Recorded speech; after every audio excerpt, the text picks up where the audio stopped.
नमस्कार दोस्तों, speed classes MPPSC में आपका स्वागत है।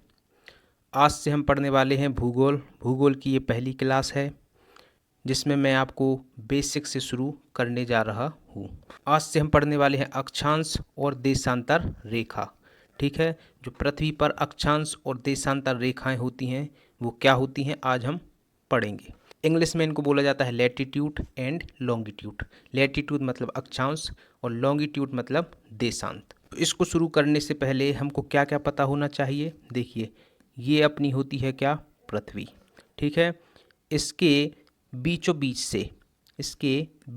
से जो रेखा जाती है, मतलब पृथ्वी को जो बराबर दो भागों में बांटे, उसको क्या बोला जाता है, भूमध्य रेखा। क्या कहा जाता है, भूमध्य रेखा। भू मतलब पृथ्वी, मध्य मतलब बीच से। ठीक है, तो जो पृथ्वी के बीचों बीच से जाती है उसको क्या बोला जाता है, भूमध्य रेखा। ठीक है, ऐसे ही एक ऊपर से रेखा आती है, इसको क्या बोला जाता है, देशांतर रेखा। क्या बोला जाता है, देशांतर रेखा। ठीक है, और भूमध्य रेखा के समानांतर ऊपर और नीचे। ठीक है, ये इसको क्या बोला जाता है, ये जितनी भी लाइनें होती हैं 90 भूमध्य रेखा के नीचे होती हैं और 90 भूमध्य रेखा के ऊपर होती हैं। ठीक है, तो इनको क्या बोला जाता है, अक्षांश रेखाएं। क्या बोला जाता है, अक्षांश रेखाएं। क्या बोला जाता है, अक्षांश रेखाएं। ठीक है, और जो देशांतर लाइन के समांतर होंगी, जो खड़ी लाइन है, इनको क्या बोला जाएगा, देशांतर रेखाएं। क्या बोला जाएगा, देशांतर रेखाएं। ठीक है, तो ये होती हैं आड़ी लाइनें, इनको क्या बोला जाता है, अक्षांश। ठीक है, आ से आड़ी और आ से अक्षांश। ठीक है, कई लोग कंफ्यूज होते हैं कि अक्षांश क्या होती हैं, देशांत कौन होती हैं। ठीक है, तो जो आड़ी हैं मतलब अक्षांश और जो खड़ी लाइन है उनको क्या बोला जाता है, देशांतर। और ये अपनी पृथ्वी है। जो दिशाएं होती हैं वो कौन सी होती हैं, ये उत्तर होती है ऊपर, ये दक्षिण होती है, ये पूर्व होती है और ये क्या होती है, पश्चिम। ठीक है, ये 4 दिशाएं होती हैं। तो सबसे ऊपरी बिंदु को क्या कहा जाता है, उत्तरी ध्रुव, क्योंकि ये सबसे उत्तर में होता है, उत्तरी ध्रुव। ठीक है, और सबसे नीचे होता है, इसको क्या बोला जाता है, दक्षिणी ध्रुव। क्या बोला जाता है, दक्षिणी ध्रुव। ठीक है, बीच वाली लाइन हमको पता ही है, क्या बोला जाता है, भूमध्य रेखा। क्या बोला जाता है, भूमध्य रेखा। अब भूमध्य रेखा के ऊपर 23.5 डिग्री पे, कितने पे, 23.5 डिग्री पे, 23.5 डिग्री पे जो लाइन होती है, ये वाली 23.5 डिग्री, कहाँ से, भूमध्य रेखा से, इसको बोला जाता है कर्क रेखा। ठीक है, अपना जो भारत है उसके बीचों बीच से क्या निकलती है, कर्क रेखा। अपना भारत लगभग यहाँ पर है। और 23.5 डिग्री नीचे, 23.5 डिग्री नीचे, 23.5 डिग्री नीचे इस रेखा को क्या कहा जाएगा, मकर रेखा। क्या कहा जाएगा, मकर रेखा। जो अपना सूर्य होता है वो इन्हीं दिनों, जो अपना सूर्य होता है वो कर्क रेखा और मकर रेखा के बीचों बीच रहता है वर्ष भर। कहाँ रहता है, कर्क रेखा और मकर रेखा के बीच। ठीक है, तो जितने भी देश यहाँ होते हैं उनमें एक बार सर्दी और एक बार गर्मी पड़ती है। ठीक है, बाकी इसके जो इस साइड होते हैं लगभग यहाँ पर दोनों तरफ, उत्तरी ध्रुव और दक्षिण ध्रुव पर कभी भी रोशनी डायरेक्ट नहीं पहुँच पाती सूर्य की। तो यहाँ पर क्या होता है, वर्ष भर बर्फ जमा रहता है। क्या जमा रहता है, बर्फ। ठीक है, तो इतनी चीज़ें हमको पढ़ने से पहले पता होनी चाहिए। अब हम शुरू करते हैं अक्षांश और देशांतर रेखा।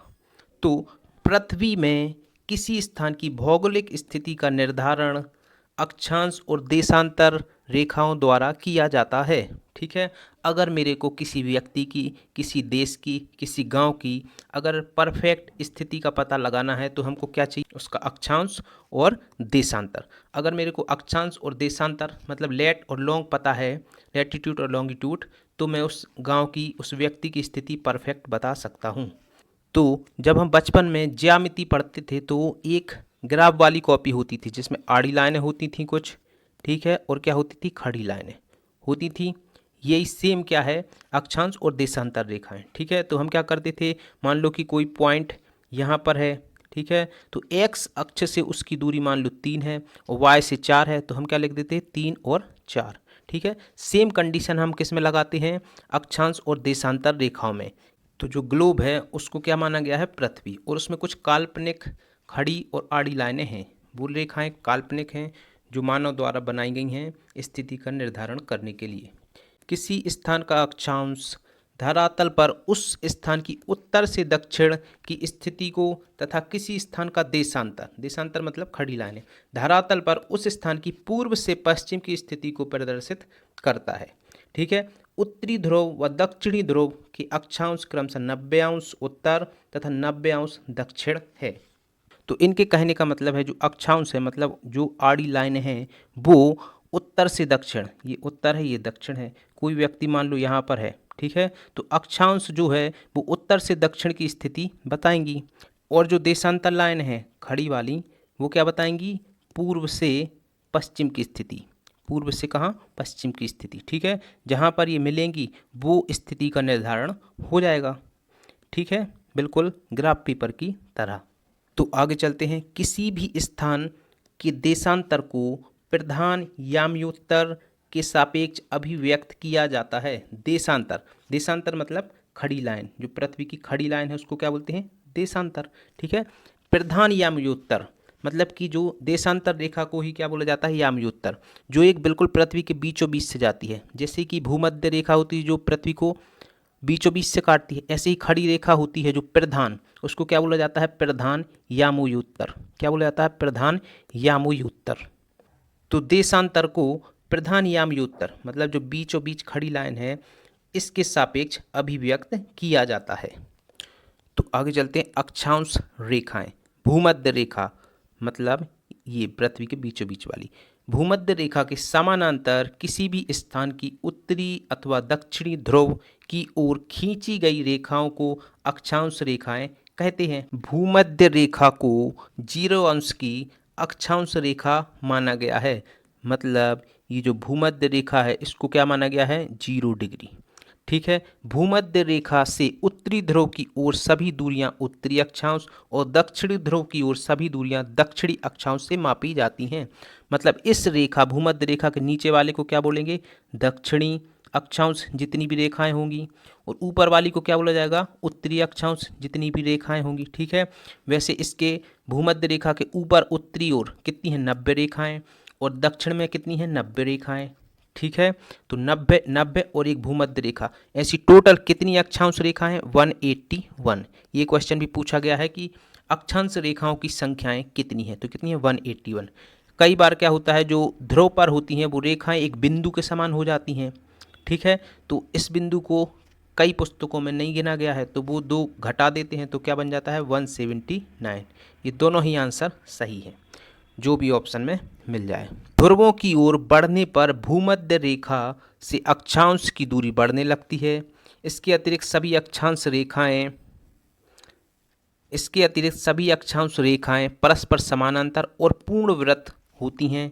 ध्रुवों की ओर जाने से वृत्त छोटे होने लगते हैं और 90 अंश का अक्षांश ध्रुव पर एक बिंदु में परिवर्तित हो जाता है।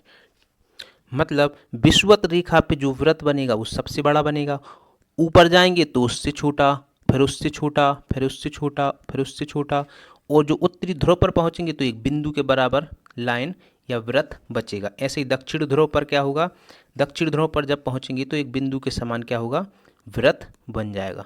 ये जो मेन होती है ये कौन सी होती है, विषुवत रेखा या भूमध्य रेखा। 23.5 डिग्री ऊपर क्या होती है, कर्क रेखा, और 23.5 डिग्री नीचे की ओर कौन सी रेखा होती है, मकर रेखा। ठीक है, जो कर्क रेखा और मकर रेखा के बीच होता है उसको क्या बोला जाता है, उष्णकटिबंध। ठीक है, मकर रेखा और दक्षिणी ध्रुव वृत्त मतलब ये दक्षिणी ध्रुव वृत्त, इसके बीच में जो स्थान पड़ता है इसको क्या बोला जाता है, दक्षिणी शीतोष्ण कटिबंध। और कर्क रेखा और उत्तरी ध्रुव वृत्त के बीच में जो स्थान पड़ता है इसको क्या बोला जाता है, उत्तरी शीतोष्ण कटिबंध। ठीक है, और उत्तरी ध्रुव वृत्त और उत्तरी ध्रुव के बीच में जो स्थान पड़ता है उसको क्या बोला जाता है, उत्तरी शीत कटिबंध। यहाँ पर हमेशा बर्फ जमा रहता है। और दक्षिणी ध्रुव वृत्त और दक्षिणी ध्रुव के बीच क्या होता है, दक्षिणी शीत कटिबंध। यहाँ पर भी क्या जमा रहता है, वर्ष भर बर्फ। ठीक है, तो इतनी जानकारी हमको इस ग्राफ से मिलती है। ये 0 अंश है, ये 23.5 डिग्री और ये 66.5 डिग्री उत्तरी ध्रुव वृत्त कहाँ है, 66.5 डिग्री। ये क्वेश्चन पूछा जाता है। और यहाँ पर क्या है, दक्षिणी ध्रुव वृत्त कहाँ है, 66.5 डिग्री पर। और कुछ महत्वपूर्ण वृत्त जो हैं, विषुवत वृत्त मतलब विषुवत रेखा 0 अंश माना गया है जिसको। ठीक है, उत्तरी ध्रुव 90 अंश पर और दक्षिण ध्रुव 90 अंश पर। एक्चुअली ये लिया गया है ध्रुव तारा से डिग्री। हमेशा उत्तरी ध्रुव के ऊपर चमकता है हमेशा क्या, ध्रुव तारा। क्या चमकता है, ध्रुव तारा। इसका प्रकाश यहाँ पर उत्तरी ध्रुव पर कितना पड़ता है, 90 अंश पे, इसलिए इसको 90 अंश बोला जाता है। और जो भूमध्य रेखा पर है, यहाँ पर ये जो प्रकाश गिरता है वो 0 डिग्री का कोण बनाता है। इस हिसाब से जिस डिग्री पर ध्रुव तारा का प्रकाश गिरता है उसको उतनी डिग्री माना गया है। अक्षांश रेखा में महत्वपूर्ण अक्षांश रेखाएं, उत्तर ध्रुवीय व्रत मतलब आर्कटिक सर्कल। ठीक है, जब आपने वर्ल्ड मैप देखा होगा तो सबसे ऊपर जो महासागर मिलता है उसको क्या बोला जाता है, आर्कटिक महासागर। और दक्षिण में जो महाद्वीप मिलता है इसको क्या बोला जाता है, अंटार्कटिक महाद्वीप। ठीक है, तो इस आधार पर उत्तर ध्रुवीय व्रत आर्कटिक सर्कल, इसका जो डिग्री में मान है वो कितना है, 66 डिग्री 34 मिनट नॉर्थ में।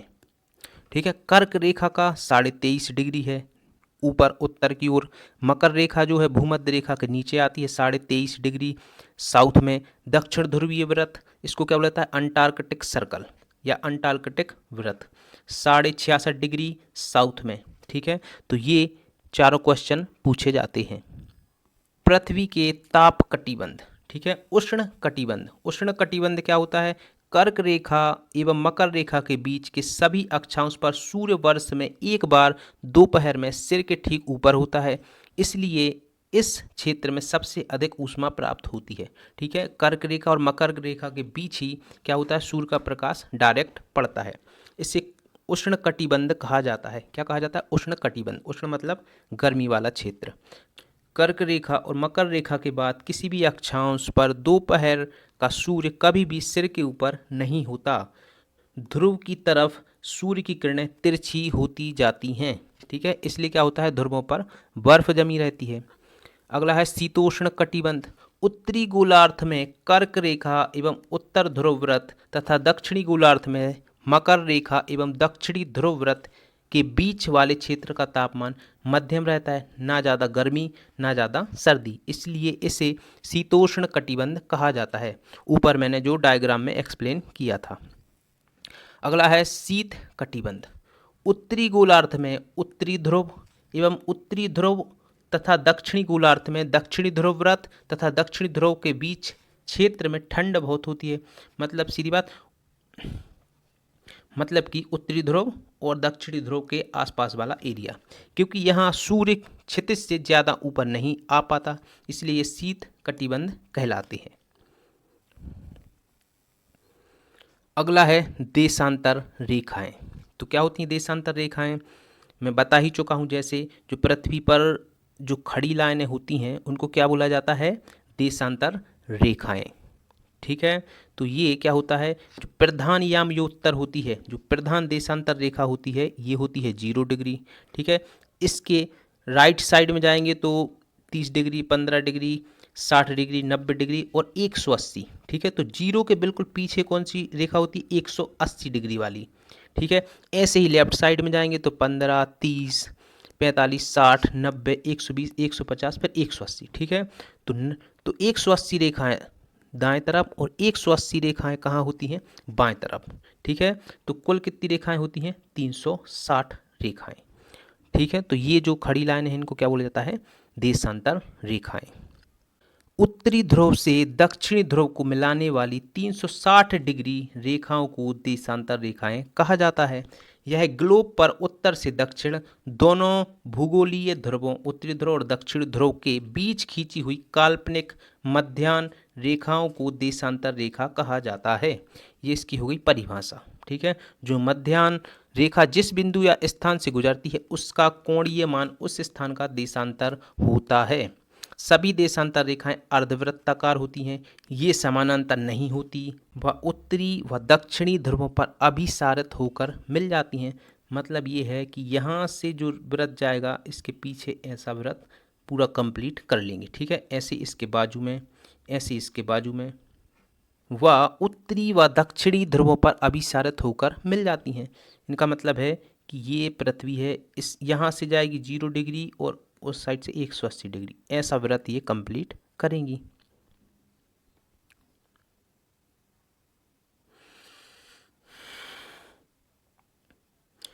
ऐसे इसके बाजू वाला ऐसे ऐसे वृत्त बनते जाएंगे। ठीक है, तो ये समानांतर नहीं होती क्योंकि ये आके इस बिंदु और इस बिंदु पर आकर मिल रही हैं। ग्रीनविच, जहाँ ब्रिटिश राजकीय वेधशाला स्थित है, एक ग्रीनविच नाम का स्थान है, कहाँ पर है, ब्रिटिश में, जहाँ राजकीय वेधशाला स्थित है, से गुजरने वाली यामयोत्तर से पूर्व और पश्चिम की ओर गिनती शुरू की जाए। इस यामयोत्तर को प्रमुख यामयोत्तर कहते हैं। मतलब जो 0 डिग्री वाली देशांतर रेखा है, इसके पूर्व में जाते थे या फिर पश्चिम में जाते थे। ठीक है, तो जो 0 डिग्री वाली रेखा है देशांतर, इसको क्या बोला जाता है, प्रमुख यामयोत्तर या प्रधान यामयोत्तर। ये कहाँ से गुजरती है, लंदन के ग्रीनविच। इसका मान 0 अंश देशांतर है। यहाँ से हम 180 पूर्व 180 अंश पश्चिम तक गणना करते हैं। प्रधान यामयोत्तर तथा 180 अंश यामयोत्तर मिलकर पृथ्वी के दो समान भाग मिलकर पृथ्वी के दो समान भागों पूर्वी गोलार्ध तथा पश्चिमी गोलार्ध में विभक्त करती हैं। इसलिए किसी स्थान के देशांतर के आगे पूर्व के लिए अक्षर पूर्व तथा पश्चिम के लिए अक्षर पश्चिम का उपयोग करते हैं। 180 अंश पूर्व और 180 अंश पश्चिम यामयोत्तर एक ही रेखा पर स्थित हैं। मतलब ये पृथ्वी है, ये 0 डिग्री वाली है। ठीक है, इसके पीछे क्या होगी, 180 डिग्री वाली, क्या होगी, 180 डिग्री वाली। इधर से जब हम जाएंगे पूर्व तरफ, ठीक है, तो जो 180 डिग्री वाली होती पूर्व वाली, ठीक है, वो यहाँ पर होगी। और जब हम पश्चिम में जाएंगे 0 डिग्री से, तो जो 180 वाली रेखा होगी वो भी कहाँ पर होगी, इसी पॉइंट पे। मतलब 180 पूर्व और 180 डिग्री पश्चिम यामयोत्तर यही है। कौन सी, यही 0 डिग्री के पीछे वाली। आगे चलते हैं, देशांतर और समय। ठीक है, देशांतर से जो होती है समय की गणना होती है 0 डिग्री वाली से, और 180 डिग्री वाली जो उसके पीछे है उससे तिथि का निर्धारण होता है। समय को मापने का सबसे अच्छा साधन पृथ्वी, चंद्रमा एवं ग्रहों की गति है। सूर्योदय एवं सूर्यास्त प्रतिदिन होता है, अतः स्वाभाविक ही है कि यह पूरे विश्व में समय निर्धारण का सबसे अच्छा साधन है। स्थानीय समय का अनुमान सूर्य के द्वारा बनने वाली परछाई से लगाया जा सकता है, जो दोपहर में सबसे छोटी एवं सूर्योदय और सूर्यास्त के समय सबसे लंबी होती है। ठीक है, जब घड़ी वगैरह कुछ नहीं चलती थी तो जो हमारे पूर्वज हैं वो परछाई को देख के या सूर्य को देख के समय का पता लगाते थे। इसी के आधार पर जो समय का निर्धारण किया गया है। ये है हमारा भारत का नक्शा। ठीक है, जैसे वर्ल्ड के लिए जो लंदन के ग्रीनविच से एक मानक समय रेखा गुजरी है, वैसे ही हर देश के लिए एक मानक रेखा होती है। ठीक है, जिसमें पूरे देश का समय क्या होता है, एक होता है। ठीक है, कई देशों में अलग अलग समय भी होते हैं, जैसे कि रसिया में है, उसमें 11 समय हैं, 11 अलग अलग समय, मतलब रसिया में 11 टाइम जोन हैं। ठीक है, ये हमारे भारत की है 22.5, ये हमारे भारत की है 82.5 डिग्री पूर्व में। ठीक है, यहाँ से ये मानक रेखा गुजरती है जो इलाहाबाद के नैनी से होकर गुजरती है। ये क्वेश्चन पूछा जाता है कि इसका डिग्री कितना है मानक समय भारत की, तो 82.5 डिग्री पूर्व, और इलाहाबाद के नैनी से होकर ये गुजरती है। ठीक, वैसे हमारे देश में भी अरुणाचल प्रदेश बिल्कुल पूर्व में है और गुजरात सबसे पश्चिम में। इन दोनों में करीब करीब 1.5 घंटे का अंतर आता है, मगर एक मानक रेखा है जिससे पूरे देश में एक ही समय चलता है। ग्रीनविच पर स्थित प्रमुख यामयोत्तर पर सूर्य जिस समय आकाश के सबसे ऊंचे बिंदु पर होगा, उस समय यामयोत्तर पर स्थित सभी स्थानों पर दोपहर होगी। चूँकि पृथ्वी पश्चिम से पूर्व की ओर चक्कर लगाती है, अतः वे स्थान जो ग्रीनविच के पूर्व में हैं उनका समय ग्रीनविच समय से आगे होगा, और जो पश्चिम में हैं उनका समय हमेशा क्या होगा, ग्रीनविच के समय से पीछे।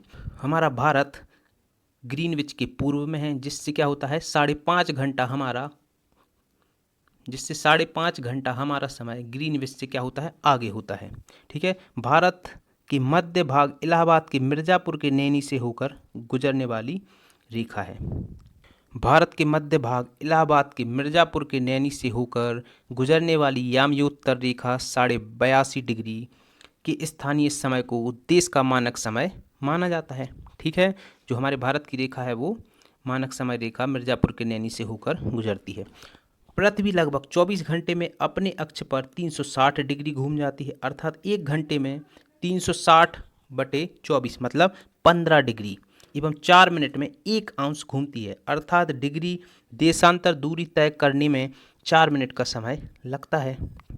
मतलब 1 डिग्री को घूमने में कितने समय लगेगा? 4 मिनट का।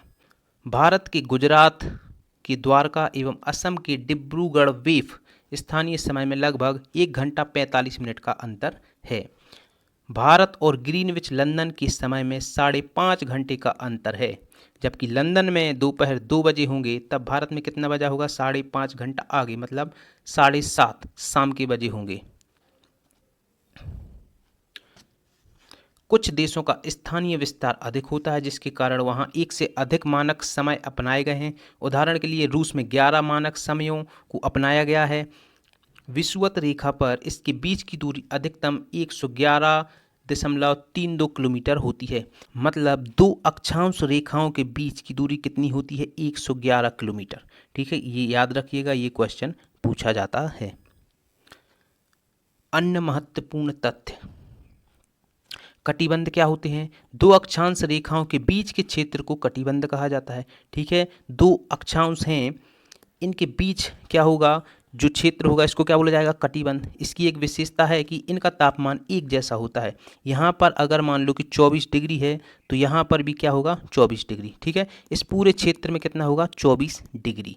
मतलब जो ताप होगा वो एक समान होगा 2 अक्षांश रेखाओं के बीच।